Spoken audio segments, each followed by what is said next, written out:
ਸਤਿ ਸ਼੍ਰੀ ਅਕਾਲ ਦੋਸਤੋ, ਪੰਜਾਬੀ ਵਲੌਗ ਤੇ ਤੁਹਾਡਾ ਸਾਰਿਆਂ ਦਾ ਬਹੁਤ-ਬਹੁਤ ਸਵਾਗਤ ਆ। ਤੇ ਦੋਸਤੋ ਸ਼ਾਮ ਦਾ ਟਾਈਮ ਆ 7 ਵੱਜ ਗਏ ਨੇ ਸ਼ਾਮ ਦੇ। ਤੇ ਮੈਂ ਸਵੇਰ ਵਾਸਤੇ ਲੈ ਕੇ ਆਈ ਸੀ ਮੇਥੀ। ਮੇਰੇ ਬੱਚੇ ਕਹਿ ਰਹੇ ਸੀ ਕਿ ਮੇਥੀ ਦੇ ਜਿਹੜੇ ਆ ਪਰਾਂਠੇ ਬਣਾ ਦਿਓ, ਤੇ ਸਵੇਰ ਵਾਸਤੇ ਮੈਂ ਮੇਥੀ ਲੈ ਕੇ ਆਈ ਸੀ। ਤੇ ਹੁਣ ਮੈਂ ਬਣਾਵਾਂਗੀ ਪਨੀਰ ਦੀ ਭੁਰਜੀ, ਤੇ ਜਿਹਦੀ ਰੈਸਪੀ ਜਿਹੜੀ ਆ ਮੈਂ ਤੁਹਾਡੇ ਨਾਲ ਸ਼ੇਅਰ ਕਰਾਂਗੀ।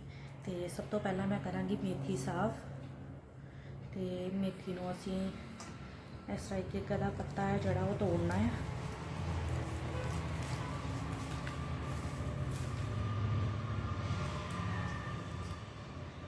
देख सकते हो ਇਹਦਾ मैं बिल्कुल इस तरह एक पत्ता उतार देंगी।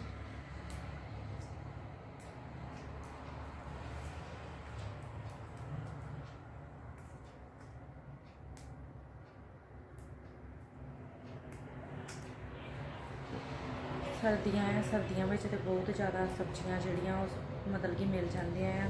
हर एक सब्जी होंगी है, साग, मेथी, पालक, फिर गाजर, मटर, मूलियाँ, गोभी, शलगम, सारी सब्जी होंगी है।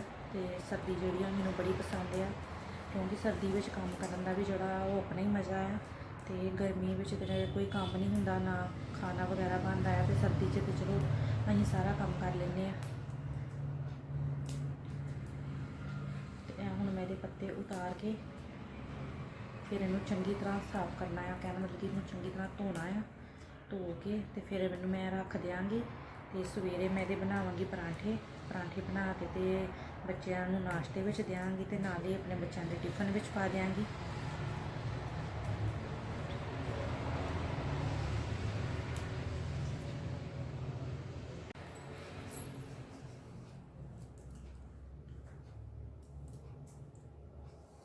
दोस्तों तुसी देख सकते हो मेथी जी मैं साफ़ कर ली है। तो हुण इनू मैं पानी विचों चंगी तरह साफ़ कर लेना है, धो लेना है 4-5 पानी विच धो के। तो फिर मैं ये सवेरे बनावांगी मेथी के परांठे। तो हुण मैं तुहानूं लैके चलांगी किचन च मैं बनावांगी अज पनीर की भुर्जी। तो उसकी रेसिपी तुहाडे नाल शेयर करांगी। तो चलो चलते हैं फिर साडे किचन च।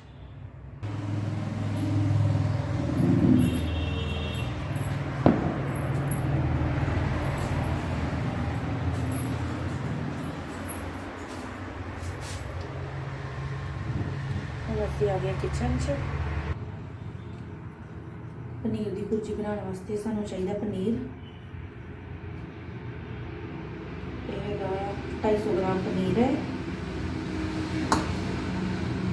ते प्याज, टमाटर,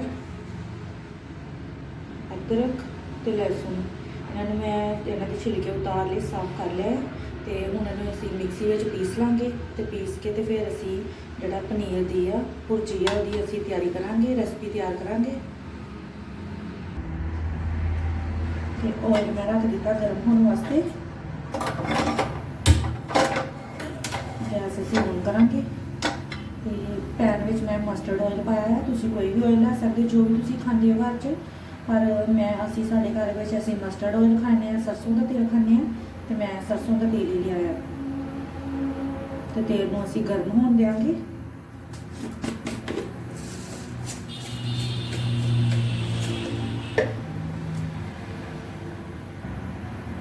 ऑयल गर्म हो चुका है, असी पावांगे जी जीरा,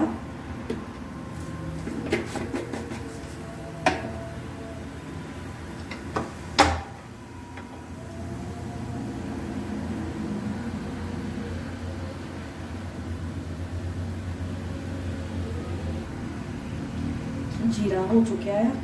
तो हुण मैं लसन, प्याज, अदरक जोड़ा लिया उन्होंने मैं मिक्सी च पीस लिया है।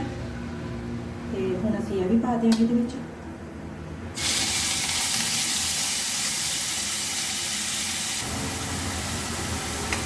प्याज में हुण असीं गोल्डन ब्राउन होने तक भुन लांगे।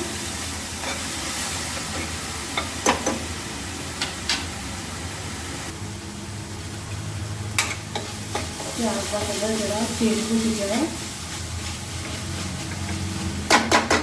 हुण असीं पावांगे इहदे विच नमक,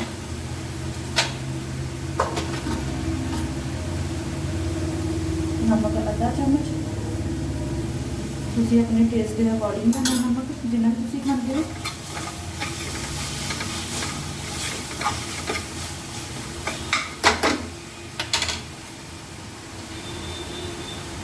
आधा चम्मच हल्दी पाउडर, आधा चम्मच लाल मिर्च पाउडर। तुसीं हरी मिर्च भी ले सकते हो, बट मेरे बच्चे हरी मिर्च नहीं खाते, बहुत घट खाते हैं, इस करके मैं लाल मिर्च पाउडर पाया। सुक्का धनिया पाउडर आधा चम्मच,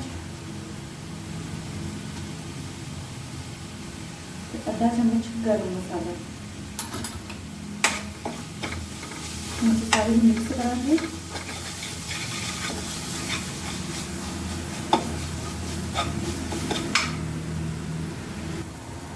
थोड़ा जहा टीस्पून पानी पा देंगे बच्चे, सारे लाने चिकन।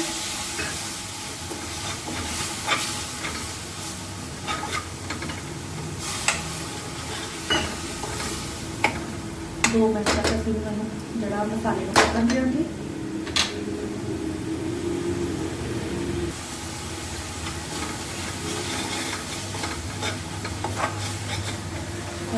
कलर देख सकते हो।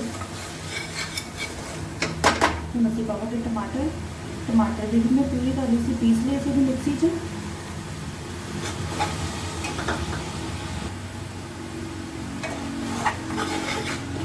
हम अभी थोड़ा जिहदे विच पावांगे पानी, फिर इहनूं असीं ढक के रख देंगे।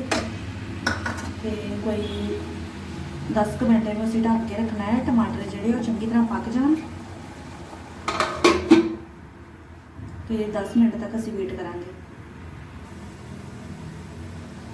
हुण असीं मसाले नूं जिहड़ा वो चैक कर लांगे।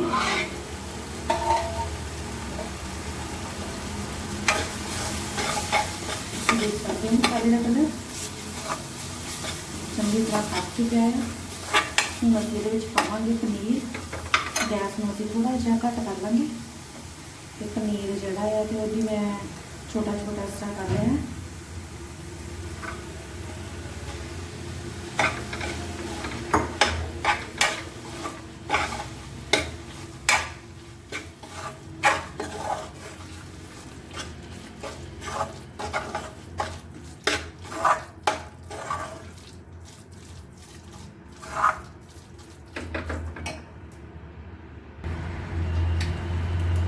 देख सकते हो मैंने चंगी तरह मिक्स कर लिया है। तो हम इसे ढक के इनू तो गैस बिल्कुल करांगे सिम। तो सिम गैस से सिर्फ अं 1 या 2 मिनट जो इनू बस फिर पकाना है। तो जो पनीर है उन्होंने असीं बहुती देर तक जो पकाना नहीं है, क्योंकि पनीर जो बहुती देर पकाने की लोड़ नहीं होंगी। तो बस 1 या 2 मिनट तक। 2 मिनट हो चुके हैं। गैस में मैं कर देंगी बंद। सब्जी असीं चेक कर लेंगे।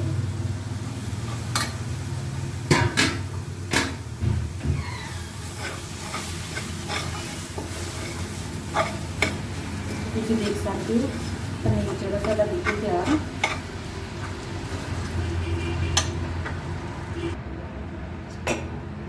तो तुसीं इहदे विच धनिया कट के भी पा सकते हो, बट मेरे को धनिया इस टाइम ते है नहीं, तो इस करके मैं बिना धनिया तो ही बनाई है। धनिया के नाल जिहड़ा कलर है बहुत सोहना हो जाता है, टेस्ट भी जिहड़ा वध जाता है।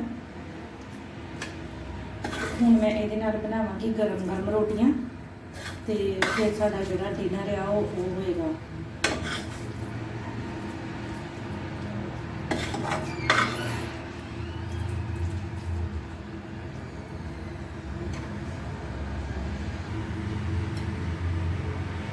देख सकते हो पनीर की भुर्जी बिल्कुल तैयार है। बस जी है उपर धनिए की वो मैंने थोड़ी कमी महसूस होती पई है। तो जे तुहाडे कोल धनिया हो तो तुसीं उहदे उपर धनिया जरूर पा लिओ। मेरे को इस टाइम तो है नहीं सी। तो ऐसी पनीर की भुर्जी।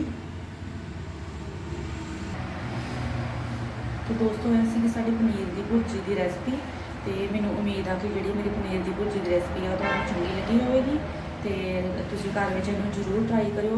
बहुत जल्दी बन जाती है। तुसीं इहनूं सवेर के नाश्ते च भी बना सकते हो, तो दोपहर के लंच में बना सकते हो, डिनर च बना सकते हो, बच्चों के टिफिन वास्ते भी बना सकते हो। बहुत जल्दी सब्जी जी बन जाती है। तो तुसीं इहनूं घर में जरूर ट्राई करियो। तो ये सीगा साडा रात का जिहड़ा डिनर है। तो मैं डिनर में बनाई सी सब्जी। तो हुण मैं तुहानूं मिलांगी सवेरे मैं बनावांगी मेथी के परांठे। तो फिर मैं वही रेसिपी शेयर करांगी तुहाडे नाल। ਤੇ ਮੈਂ ਹੁਣ ਤੁਹਾਨੂੰ ਮਿਲਦੀ ਹਾਂ ਸਵੇਰੇ।